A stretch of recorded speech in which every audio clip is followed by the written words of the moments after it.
Amigos de Telesur, bienvenidos a la entrevista a Decide. Estoy muy contento de la transmisión de Telesur desde la Plaza de Mayo de Buenos Aires, del discurso memorable de la presidenta que en 1 hora y media termina su función esta noche en la República Argentina, Cristina Fernández de Kirchner, con 300.000 personas en la plaza. Y lo pudo ver toda América a través de Telesur. Nuestro invitado seguramente viene de allí. Estoy hablando del diputado, ex senador, ex embajador en Francia, Eric Calcaño. Bienvenido. Muchas gracias por la invitación, un gusto y un honor estar aquí. Después de mi padre, entonces seguimos, esperemos que pronto, dentro de unos años, también podamos tener un tercer Calcaño, quién sabe. Seguramente ustedes recordarán que aquí estuvo también el doctor Eric Calcaño en una memorable entrevista con sus 90 lúcidos años. 91, ya desde hace un par de días. ¿Envejeció? Envejeció, sí, pero como bueno, en Argentina resulta que va a haber un cambio de gobierno, ya le decimos que tiene que durar hasta los 96 para ver de nuevo un gobierno nacional y popular, en lo que a mí concierne, obviamente peronista. ¿Cuánto le queda de diputado a usted? ¿También? También, sí, sí. 1 hora y media. Nos convertimos todos en calabazas. Es bueno contarle a la gente lo que ha sucedido respecto al final del mandato. Una decisión de la justicia determina que la... Cuéntelo usted. No, en realidad lo que pasa es que hay quizás un patrón de comportamiento nuevo que se da en nuestra América, como decía José Martí, ¿no?, que hablaba de nuestra América, que es que uno enfrenta a partidos políticos, pero también enfrenta a medios hegemónicos, tanto locales como internacionales, y también enfrenta fracciones importantes del empresariado más concentrado y también enfrenta fracciones importantes de los diferentes poderes judiciales. Entonces, que quizás todavía tienen una visión de la justicia más decimonónica, en la cual lo importante era el respeto al derecho de propiedad, que obviamente es uno de los derechos humanos básicos, pero que ya el siglo XXI lo pone en una cuestión en función social, donde ya se pasa a otro tipo de visión judicial. Quizás acá una visión judicial atrasada o retrasada en el tiempo lo que hace es tratar de obrar de un modo que violenta la división de poderes, ¿no? Nosotros seguimos con esa división de poderes que creemos heredada del compañero Montesquieu, que dice, bueno, el Ejecutivo gobierna, el Legislativo hace las leyes, el Judicial verifica que se cumplan las leyes, pero ¿qué pasa cuando el Judicial empieza a dictar leyes? Y en Argentina hay un caso muy particular, es que han inventado un sistema de seguridad social a su propio uso. No deja de ser paradójico que no paguen impuestos o determinados impuestos que contribuyen a la seguridad social, pero esos sectores son los que pontifican y dicen no, hay que pagar esto, hay que hacer aquello, descalabrando las cuentas de la seguridad social, por ejemplo. Y el otro caso que asistimos hoy es decir, no, el mandato de la presidenta termina a tal hora, entonces bueno, tenemos una situación medio anómala, medio atípica de un señor que tiene que asumir para que el otro asuma. Creo que en una cuestión de la que hablábamos fuera de cámara, que era esta cuestión de la creación de realidad. Tiene que el desprestigio que ha sufrido el gobierno argentino desde el 25 de mayo de 2003 con Néstor Kirchner, un presidente por un año, decía el diario La Nación, y después esa campaña mediática permanente que se acentúa, creo yo, con todo el caso Nisman, y se trata de hacer del caso Nisman algo que no es, pero que los derechos humanos son un curro, es decir, un robo, para todos los que nos están escuchando. Sí, le dan computadoras a los chicos, pero las escuelas no tienen electricidad. Hacen 2.000 escuelas, sí, pero esas escuelas resulta que los techos no están bien. Es decir, a cada acción, nacionalizamos el petróleo en Argentina, recuperamos nuestra empresa, YPF, bueno, sí, pero no era el momento de hacerlo. Se retoma lo que Albert Hirschman, un pensador norteamericano muy lúcido, llamaba el pensamiento reaccionario. Tiene un libro que se llama 2 siglos de pensamiento reaccionario, en el cual el pensamiento reaccionario siempre se opuso al progreso, ya desde hace 2 siglos, podríamos decir, con la Guerra de Independencia norteamericana, la Revolución Francesa o la Revolución de Mayo.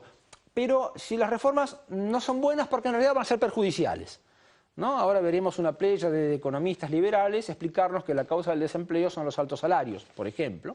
Y luego también dicen, entonces, no, si esa reforma sí es buena, pero no es el momento. Si la reforma se hace, claro, es buena, pero no me gusta cómo se hizo. Y entonces siempre tienen un pero para oponerse, que ha sido un poco la prédica de la oposición en la Argentina, en el Brasil y también en Venezuela, es decir, en todos los territorios que en este momento en nuestra América están candentes, de oponerse siempre a cualquier tipo de progreso que sea los derechos del hombre hace 2 siglos, sea el voto de la mujer, sean los derechos sociales, siempre iba a ir todo mal. Por supuesto que es una construcción, y toda construcción entraña un conflicto. Y por último, nuestras constituciones son simplemente manuales de ver cómo se arreglan los conflictos.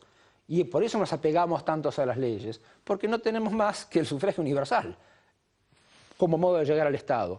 Pero si usted tiene las corporaciones mediáticas, las corporaciones empresarias, las corporaciones judiciales, en realidad, cuando vamos a la contienda electoral, no nos enfrentamos solo con ocasionales adversarios políticos, sino con coaliciones de intereses mucho más grandes.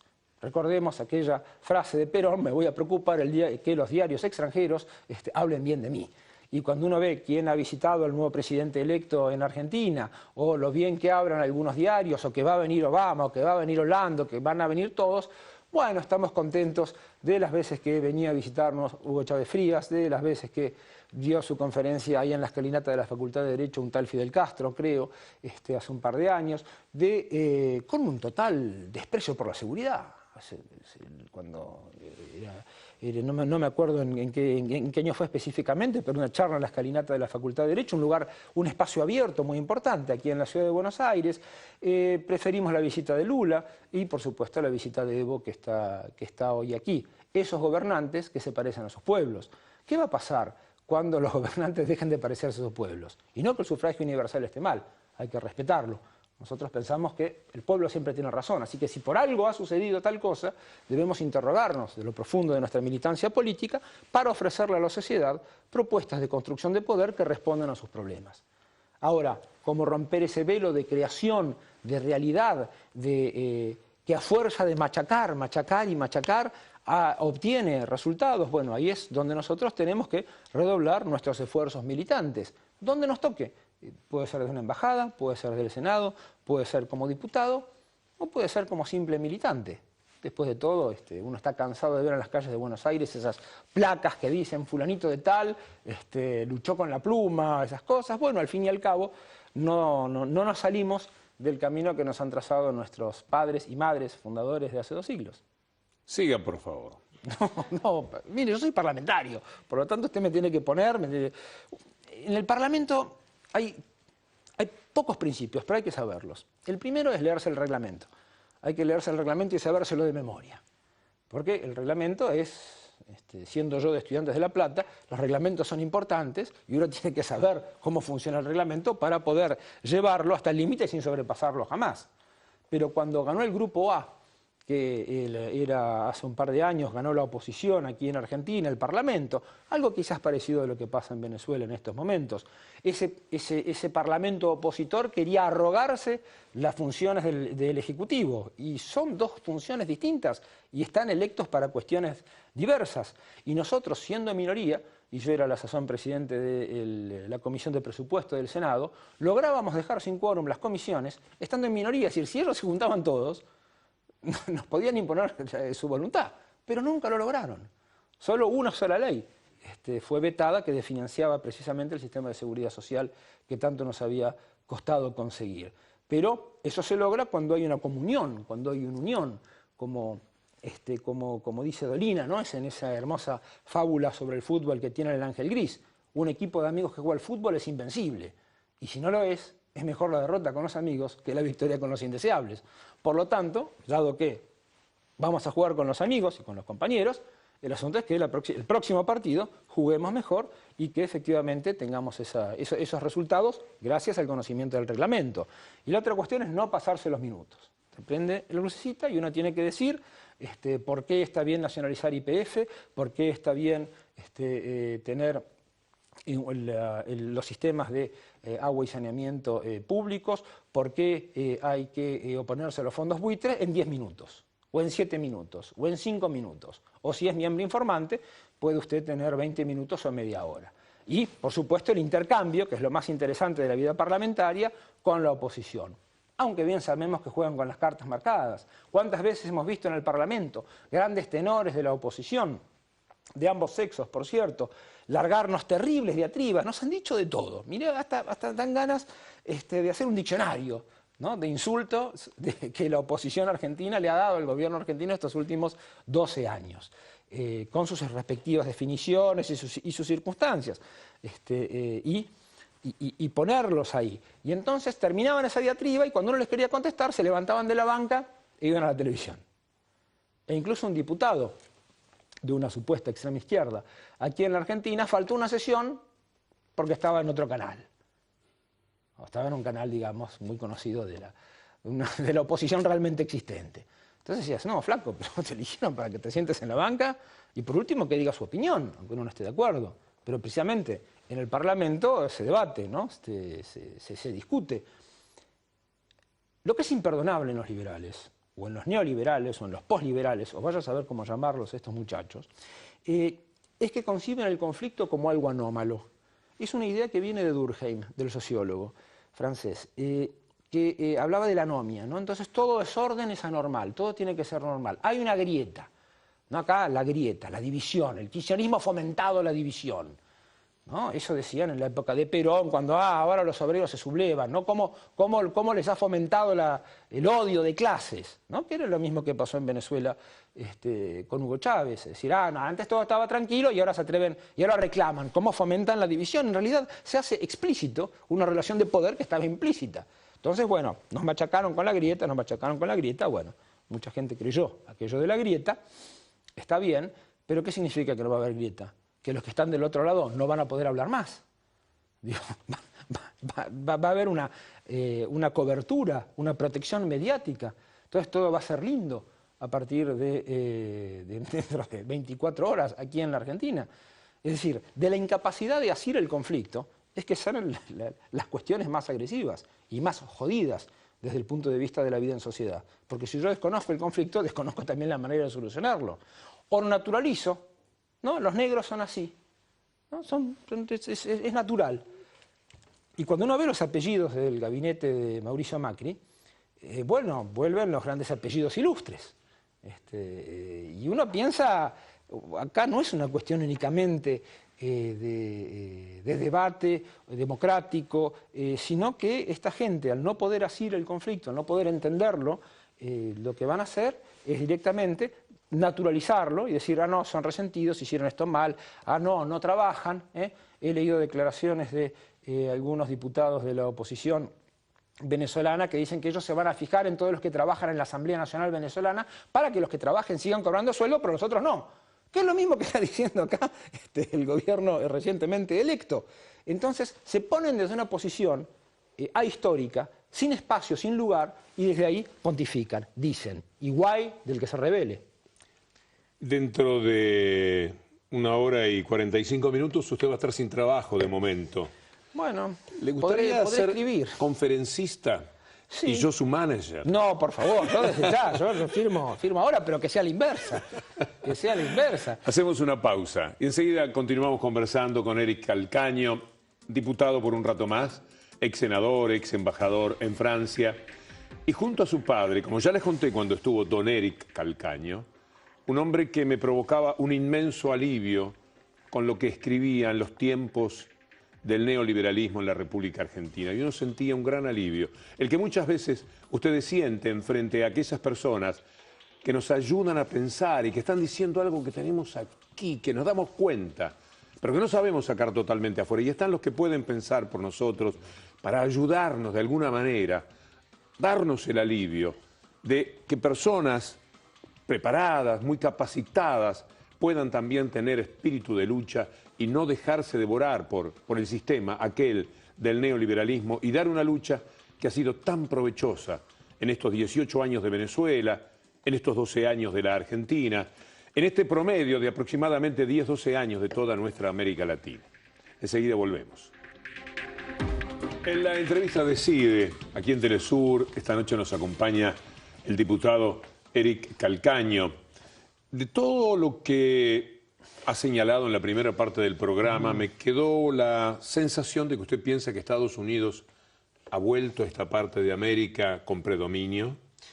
Lo que me parece es que si uno analiza lo que pasó en Venezuela, lo que está pasando en Brasil, lo que pasa en Argentina, ve similares patrones de comportamiento. Esta cuestión de decir, fraude, pero si ganan, digamos, los sectores más liberales, no, las elecciones son perfectas.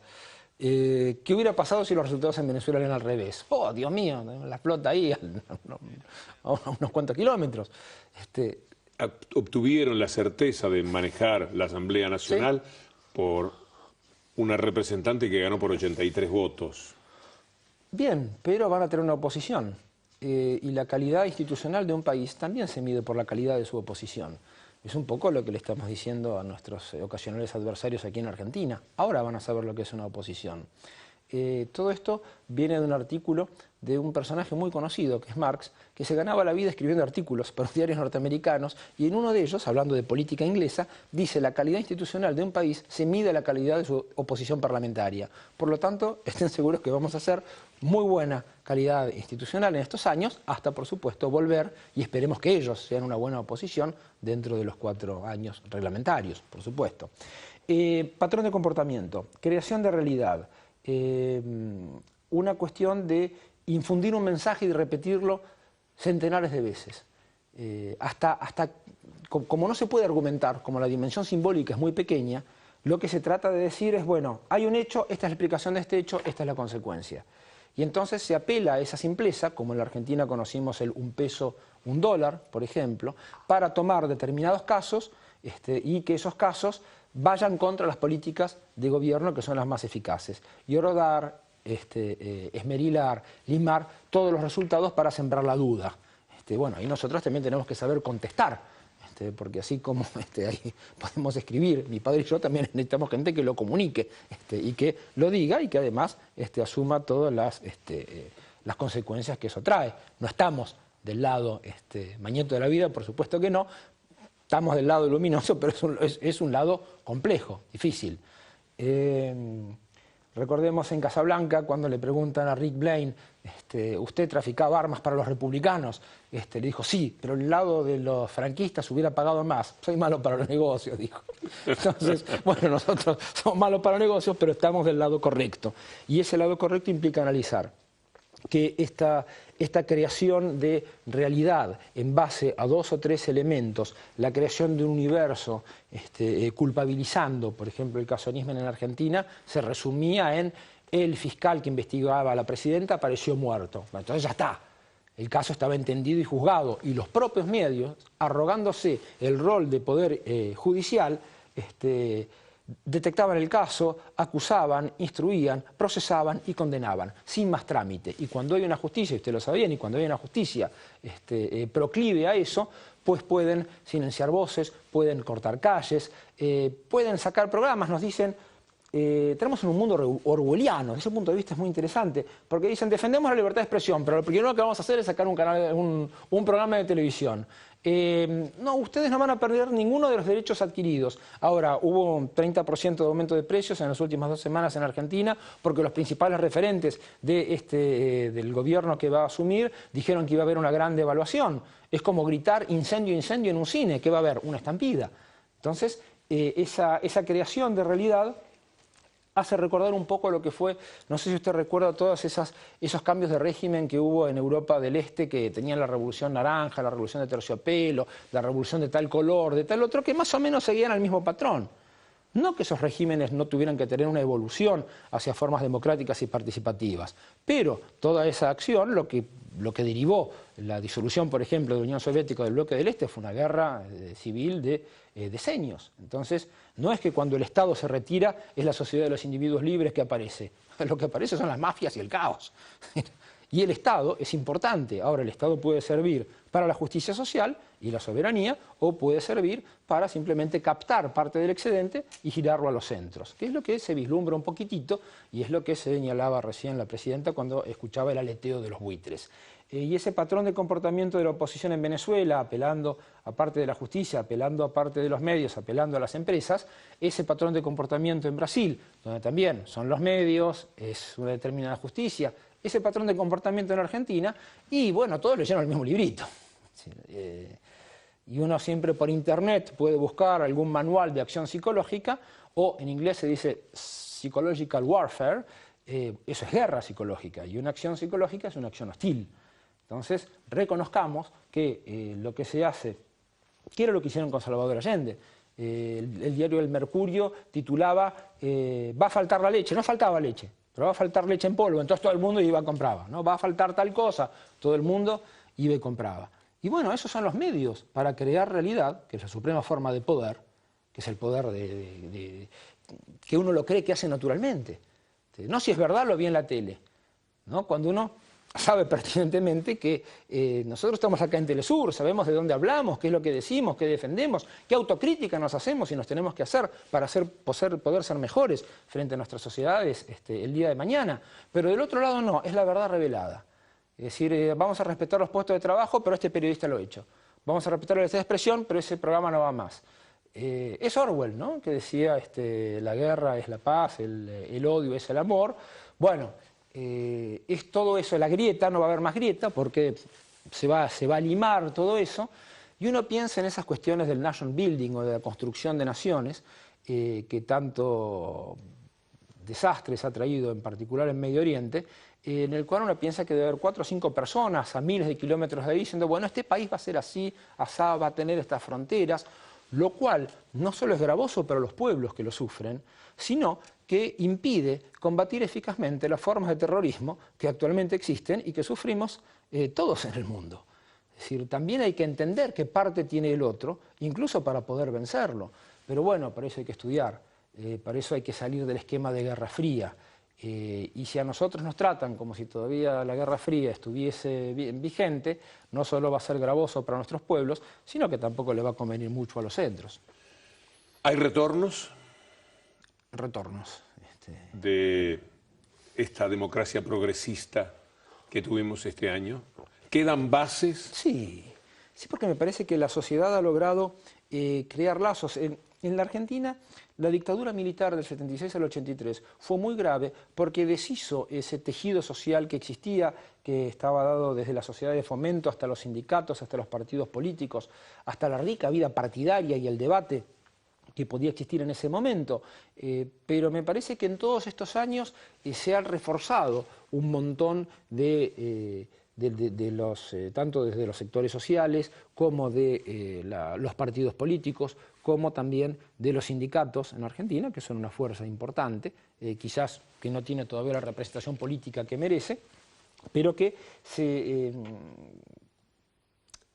no creo que la gente que llega hoy al gobierno argentino, con todo respeto, comprenda realmente lo que sucedió en 12 años. No son ningunos tontos, están muy bien preparados, pero la neutralización del hecho social creo que los va a llevar a cometer diversos errores. Pero del otro lado hay pueblos más entrenados. En los tiempos suyos en Le Monde Diplomatique, cuando escribía, lo hacía para casi una élite que estaba preocupada por lo que sucedía. La gente no estaba enterada, veníamos de los tiempos de la dictadura. Sí. Había indiferencia, costaba mover el cuerpo social. Hoy día, esa masa que estaba en la Plaza de Mayo esta noche, 300.000 personas, al cabo de 12 años de gobierno, gente llorando donde uno pusiera la mirada, fue muy emocionante. Gente que además llevaba llorando mucho rato, no era un golpe emocional. A esa gente no le van a poder mentir tan fácilmente. Es que se ha descubierto el modo de organización y el modo de organizarse para solucionar los problemas. ¿Qué nos dicen los liberales? Que tengamos confianza que todo irá bien, cuando en realidad la confianza es el resultado de todo el proceso de inversión y no la fase previa inmediata. Eso por el lado económico. Por el lado más ideológico es, bueno, no seamos mala onda, sonriamos y pongámosle que todo esto va a ir bien, los malos se van a ir, va a venir el gobierno de los buenos y los buenos hacen cosas buenas. Es una moral un poco lineal. Ahora, el asunto de fondo es que efectivamente lo que se va a discutir cuando, por ejemplo, el presidente electo argentino, Mauricio Macri, habla de ir a la Alianza para el Pacífico, esa es la puerta de entrada al tratado de Alianza Interpacífica, que en realidad está dirigido para contener a China. O cuando se habla de la unión del Mercosur con el Tratado de Libre Comercio del Mercosur con la Unión Europea, es un tratado interoceánico entre Estados Unidos y Europa, bueno, para contener a Rusia. Cuando se habla, la futura canciller habla de un Tratado de Libre Comercio con Estados Unidos, bueno, es ahí donde hay que salir a predicar que ese es un país para pocos, para muy pocos. Y después Uno discursea a los ladrillos, como hacía Jauretche y hacía Forja y Scalabrini en los 30, pero después surgió el peronismo. Nunca hay que desesperar. Nos queda poco tiempo, lamentablemente, y quisiera reflexiones respecto a qué hacer con los medios de comunicación. No qué hacer con ellos, qué esperar de ellos, teniendo en cuenta que son actores fundamentales de la vida política y que han olvidado totalmente lo que llamamos periodismo. Añoro quizás el tiempo que no conocí, en el cual los socialistas tenían un diario que era La Vanguardia, los anarquistas un diario que era La Protesta, la oligarquía liberal un diario que sigue siendo La Nación, el peronismo tenía otro diario, los radicales, siempre se sabía quién hablaba y desde qué lugar, y eran quizás diarios más de opinión. Hubert Besmery, el fundador de Le Monde, decía: la radio informa, la televisión muestra, el diario explica. Bueno, Internet mezcla un poquito todo eso. ¿Qué hacer con los medios de comunicación? Bueno, quizás la próxima vamos a tener que ser más eficaces en nuestros propios medios de comunicación, absolutamente plurales, porque lo que queremos es discutir, precisamente. Digo, yo vengo del Parlamento, nosotros ahí discutimos, pero sacarlos de ese lugar de omnipotencia y de naturalización de lo social. Que así como las paredes deben caer para que las calles se abran, como en el caso de Clarín, bueno, debe también circular la información y caer esas paredes que nos muestran solo una realidad y una sola.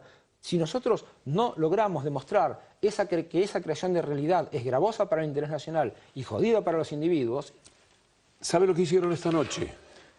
Al mismo tiempo que en la plaza había una presidenta que se despedía al cabo de 12 años, y con todo ese pueblo llorándola, asumía el gobierno municipal de Buenos Aires.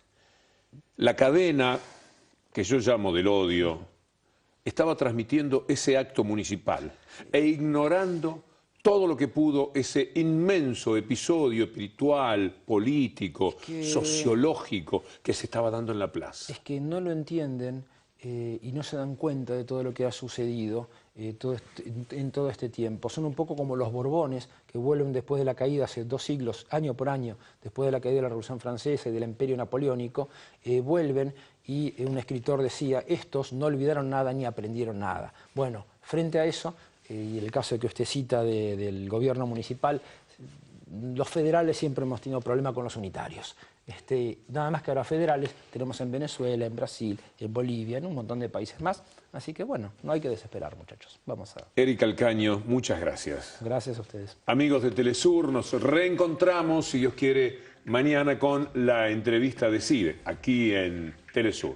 Buenas noches y muchas gracias.